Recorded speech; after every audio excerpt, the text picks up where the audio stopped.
அப்பா நீங்க சொல்றது முடியாதுப்பா. முடியாதா? மணிமுடி சூட்ட கூடாது. என்னுடைய கரத்தால் மணிமுடி சூட்ட கூடாது.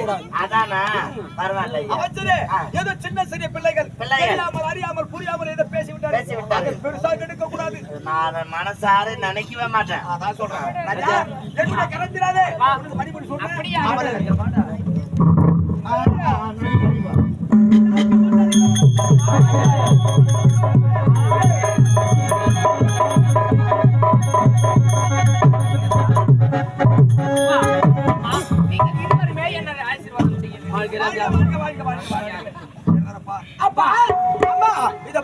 அப்படியே படிப்பை பாதியை நிறுத்தி வைத்து வந்து விட்டேன்.